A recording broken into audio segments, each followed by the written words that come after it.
Hello, everyone, and welcome to the Books You Can Sink Your Teeth Into podcast. I, I am your host, Granite A. Miller.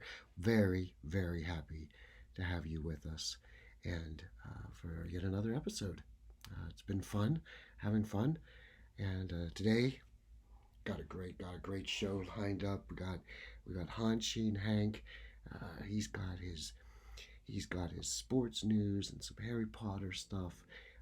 We have Charlie Cleanwell coming from the DeathStar, and Charlie actually something big happened up there, so he's got a real big thing to tell us about. Uh, and then Count Vlad, of course, Count Vlad, who still isn't happy about something or the other. That guy, he's always going off on something, and but he'll be on and he'll be running down. I think he's still going to be talking about the new Ravenscythe book that's out, which I hope you all have got. And yeah, so good news. What's going on? I know that it's weather's starting to warm up now.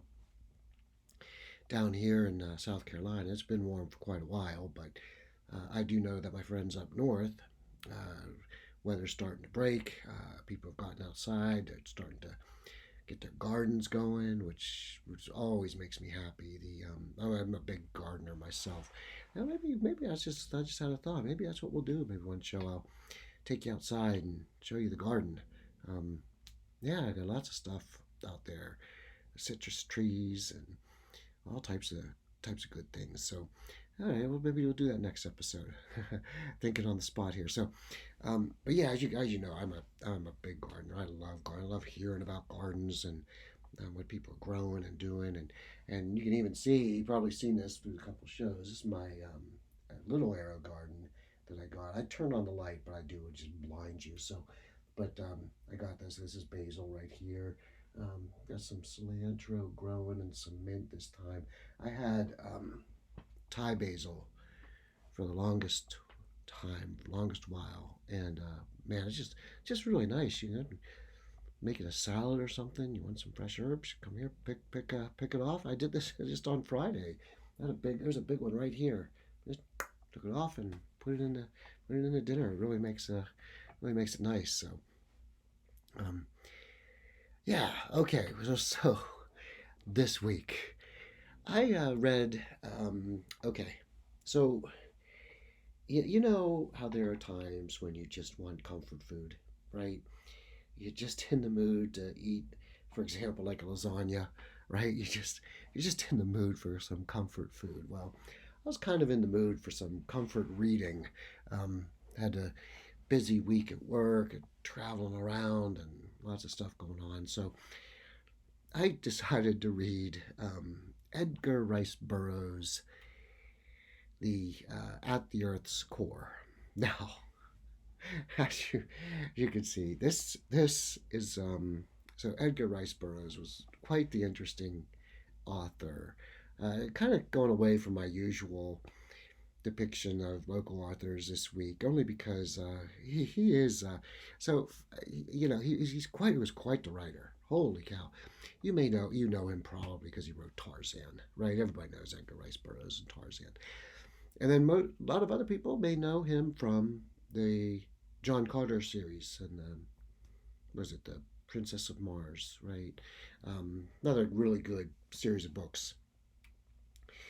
But he also wrote At the Earth's Core. Now, a lot of people know the movies, right? Because there've been a lot of movies based on this. But the book itself is a typical Burroughs fantasy action. If you saw the movie, you'll know the plot. A scientist, Mr. Perry, and an entrepreneur, rich guy, David Enos. They get into this machine that burrows down 500 miles through the Earth's crust, and lo and behold, there's an entire world in the middle of the Earth. And so it's just a fascinating read. I get it. Look, it's Edgar Rice Burroughs. It's from back in the day. But it just is an enjoyable, fun read. I mean, just easy, kind of adventure, fantasy. Like just kind of wants to take away, just get away from things, not have to think too hard. Um, the good guy wins. It's just anyway. So I liked it. I had fun, enjoyed it. So yeah. Anyway, it's a public domain, so it's free. If you can buy it, of course. You go to Kindle. It's like $3 or $4. You can get it, download it. It's also a free way because it is public domain. You can get it for free. There's another like free Kindle library, something like that, that you can get public domain books too. Um, but yeah, I would. That's the one I did this week. It's the one I would recommend if you are just in the mood for something that you don't have to put a whole lot of brain thought into and just go wrong for a fun ride. So that was my book review for this week. Next week, I am going to be doing a book by a local author here. He's a historian. He's written a couple books actually. His name is Mr. Graham Long, and I've got two of his books. They're both on Charleston history. They're really, really good. I am hoping to have a face to face with him. So let's cross our fingers. Hope I can make that happen. Because I like to having these face to face interviews. But that will be on the dock for next week. God willing, everything works out, it'll happen. All right. So it was good again, like I said. Good to see you all. And hope you enjoyed this week's book review. I am going to now turn it over to Harshen Hank. Thanks, everyone.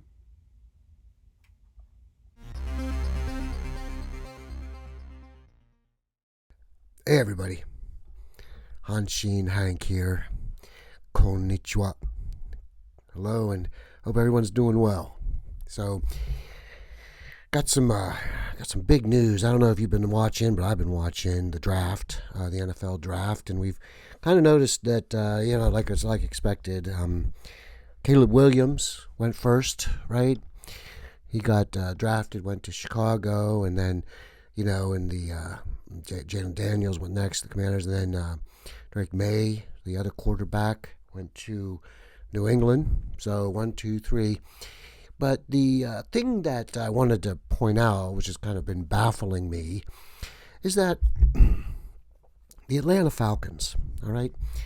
Now, before the draft, they traded and got, or they didn't trade, I'm sorry, they got picked up on free agency. They got Kirk Cousins, who was the longtime quarterback for Minnesota. Very good quarterback, and so they paid a whopping amount of money. It's just like 120, like 50 million guaranteed, 4 years, 128 million, something ridiculous, right? So they paid him all this money, but then Atlanta turns around and they draft Michael Penix, the quarterback from the Washington Huskies. And, he was the guy, he made it all the way to the finals, the football playoff finals against Michigan, where they lost. But that guy's got like a rifle, a cannon of an arm. He's like led the league, led college in like passes. And so it was just an exceptional player. So why would you, pick up on free agency, Kirk Cousins, pay him all this money, and then draft basically a quarterback who could actually start the beginning of the season? Now, I get it if you were doing something like, okay, let's have him, sit a year and train and learn. I'm all for that. I think that a lot of times quarterbacks are coming in from college, and the pros are just a completely different world, a completely different game. And it's hard, some can do it, but that's more the exception. And getting a year under one's belt, I think, is actually really good, especially if you could play behind a real pro. But if that was the thinking, then why sign Cousins to 4 years? I mean, for all that money, Well, anyway, I guess what there was a saying, it's above my pay grade, but honestly, I think the guy making these decisions, I don't know, um, leaves a lot to be questioned. So, in the Harry Potter world, it would be something like, you know, you're Ravenclaw, and you trade for the Seeker Harry Potter, right? So you got Harry Potter as your Seeker, and you made a trade for him, and yeah, we're gonna win. Ravenclaw's gonna win. Again, we're assuming that there is, free agency and trades that you can make at Hogwarts and playing Quidditch. But okay, we're just making big assumptions here. But if you could, right, then okay, so Ravenclaw trades for Harry Potter to get probably the best Seeker, right? And then they pick up, like the next year in the draft, they pick up Draco Malfoy. I mean, it's like, what, guys? What are you doing? It's just like doesn't make sense. So it's kind of like what the Falcons did there. And anyway, I kind of went off on a big tangent. I'm not known for doing that. Yes. All right. So a couple things I wanted to bring up. First is I am going to get to the book. So I got the Harry Potter and the Philosopher's Stone right here. Okay, and there's a part I want to read to everyone. So just bear with me. This is about Neville. They're in Professor Snape's class, and they're making a potion of some sort. And Neville screws it up. Of course, Malfoy was the one who stuck his hand in it and got everything going. But here's what I wanted to read. Okay, so I was just going to start off with Neville. Neville had somehow managed to melt Seamus's cauldron into a twisted blob, and their potion was seeping across the stone floor, burning holes into people's shoes.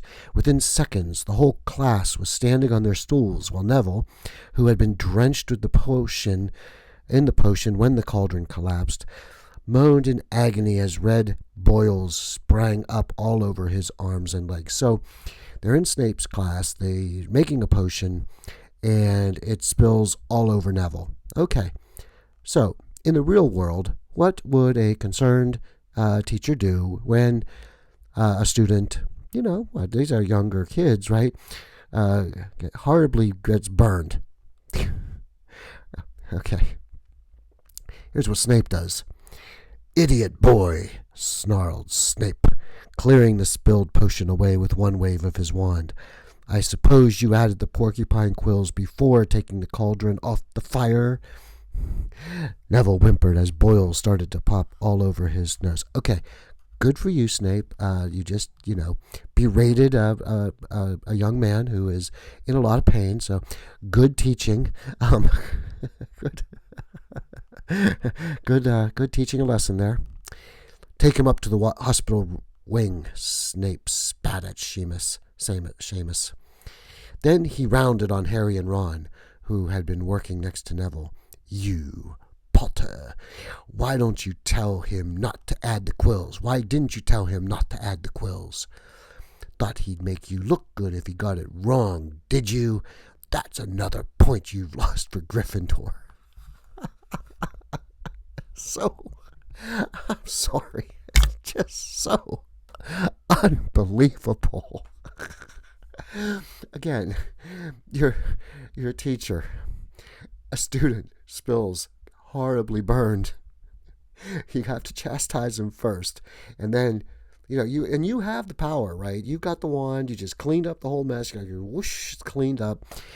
And you couldn't put a little, if maybe you didn't know the medicine part, right? Maybe you didn't know how to heal it, but you could just say hey, no more pain, right? Temporary spell to relieve pain. No. He makes Seamus walk him up to the nurse, okay? Didn't even do a transportation spell, right? Zap him no, it made him walk to suffer. I like this guy. and then of course turns to Harry and Ron and says, "It's your fault." That's a point deducted from Gryffindor. Unreal. Anyway, that's JK for you. Um, Unreal, literally. Okay, now I got it. I finally got it. This little piece of equipment right here. Okay, this is going to plug in to my Switch, which then should plug into my laptop screen, and I should be able then to record the game Hogwarts Legacy that I've been promising for weeks and weeks, and now I can finally deliver.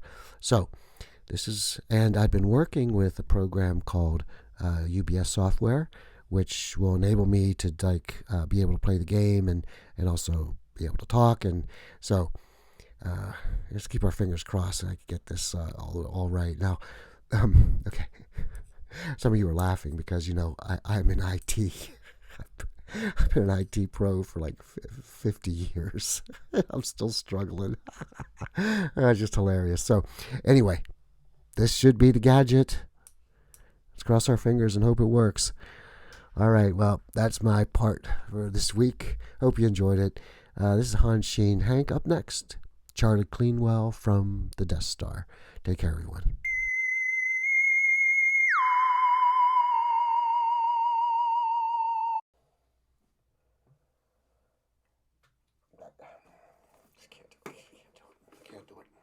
Can't do it.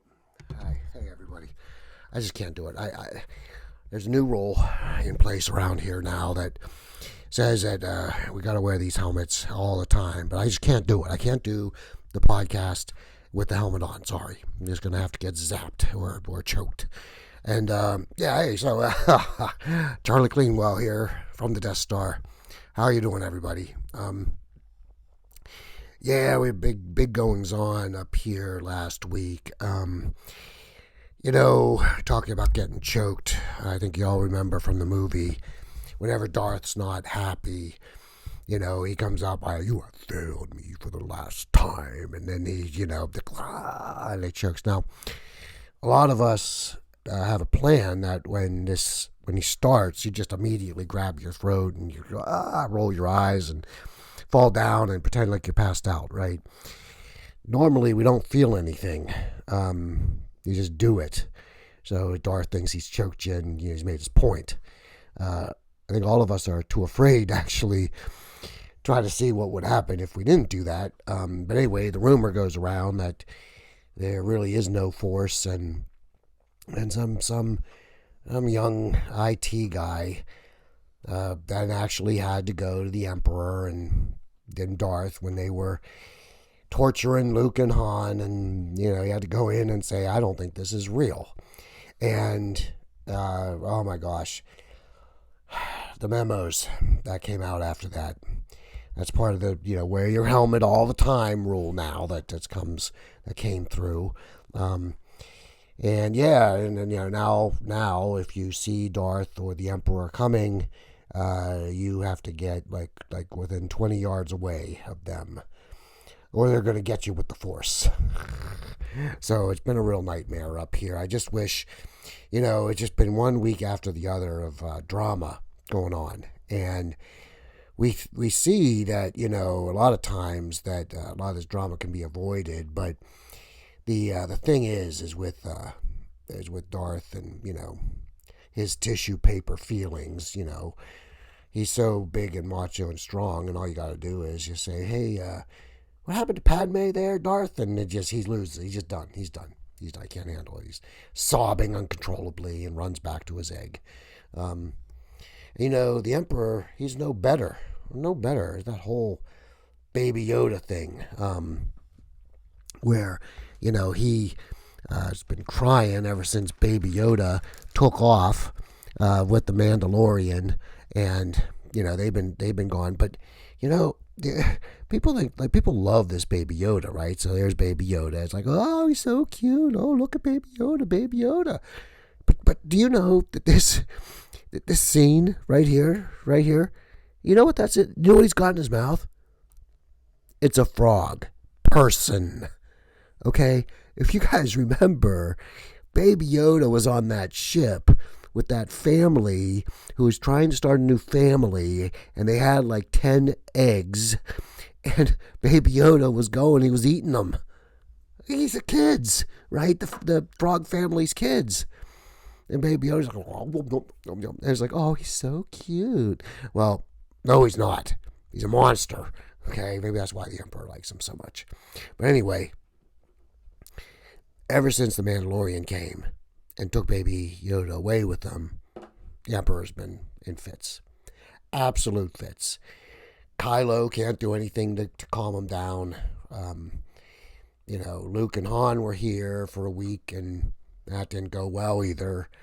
They, ended up getting into a big fight like always, and forced this and forced that. And so, anyway, because we've been really cracked down, I've created a stop motion for you that kind of shows you what happened this week. So that'll be coming up right at as soon as I say goodbye, and I hope you enjoy it. And we'll be back next week then. All right, enjoy this next segment. Charlie Cleanwell, over and out. Hey, Charlie, what's going on? Hey, Baba, good to see you. Hey, don't forget you got your employee review coming up here with Darth. Yeah, no, gotta pretend that he's choking me and fall down, and the sooner we get this over with, the better. Yeah, that fake Force stuff, man, it just drives me nuts every time. Emperor pretends he's zapping you, or Darth's trying to choke you. You gotta go around. Yeah, I hear you. All right, hey, take it easy. There's no Force, and these guys are just pretending? Let's go take a look and see. I will never join you on the dark side. Then feel my unlimited power! You have hidden from me for too long, Han Solo. Now I will choke you with the dark side of the Force. Hey, what's going on, guys? What? Who are you? Taste my power! You will be choked with the dark side. Yeah, nothing's happening here, guys. You may want to try again. This isn't right. Batman. Let's go, Darth. Oh, thank you, little man with the glasses. You saved my friends, and why are you guys holding hands? What? No, babe, no. Look, it's not like that.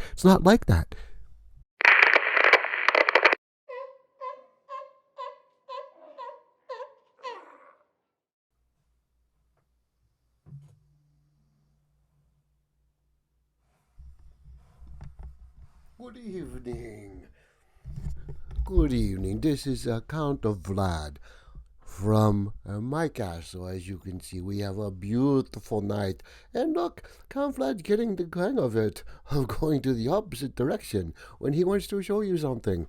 Yes, so welcome to my castle. And, we are going to talk about a lot of things tonight, yes.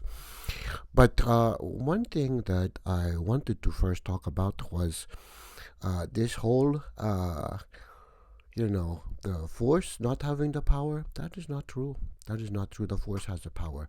See, this guy right here, this little guy, this is the Emperor, right? This is the little figurine. And you know what? When he turns to me and he says, unlimited power, I feel that. I do feel that. So, okay. So this week, there are a couple of things that Count Vlad would like to talk about. And the first is this book, Ravenscythe.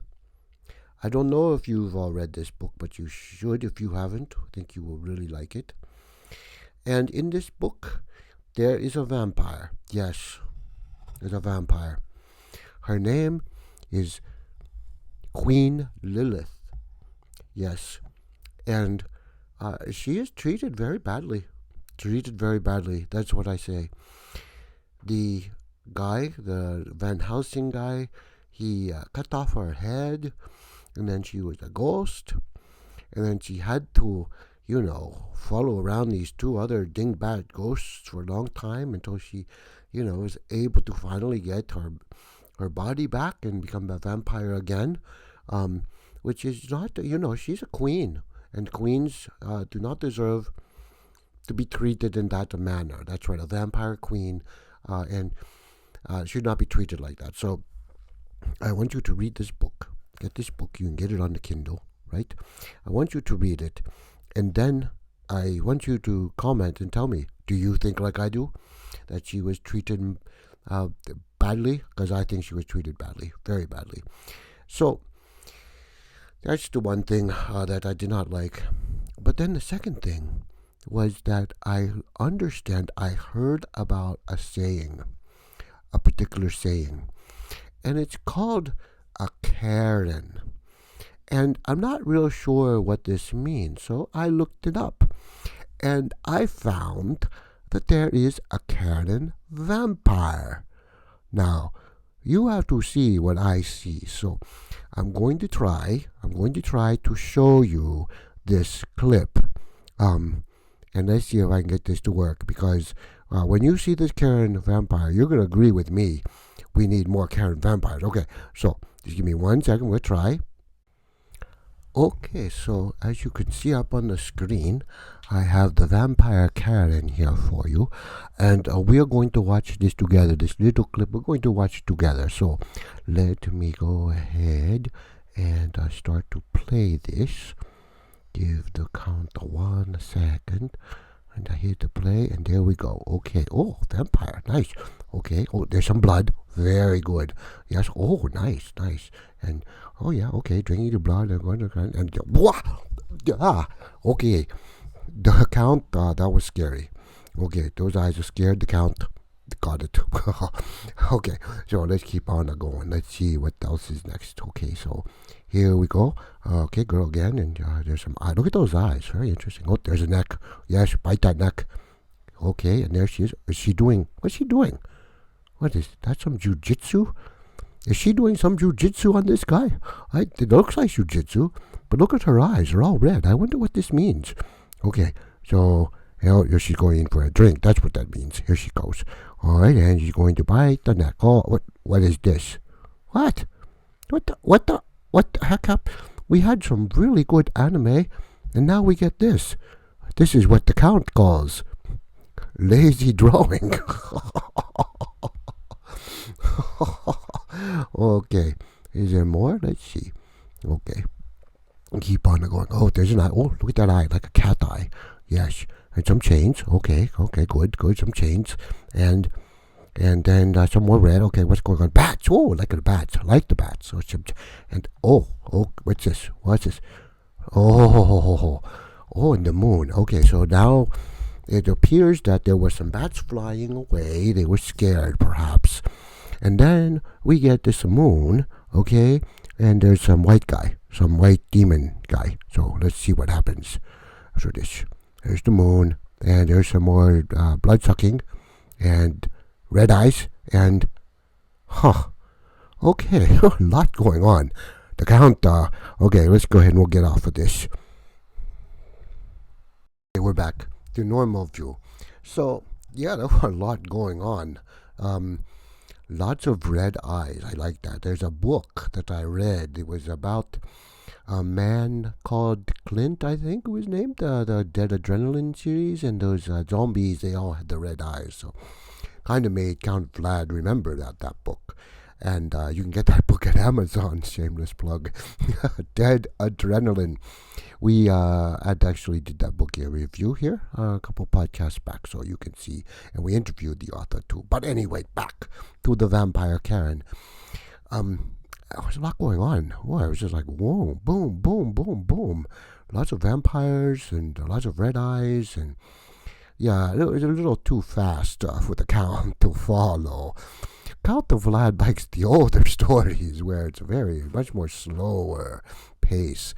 And, you can kind of see. So maybe next week we will do a movie review with the real Count, like Bela Lugosi or someone like that. We'll take a look. So, okay, that is that for this week. And thank you all for watching, and we will see you again. And so Count Vlad wishes you all adieu.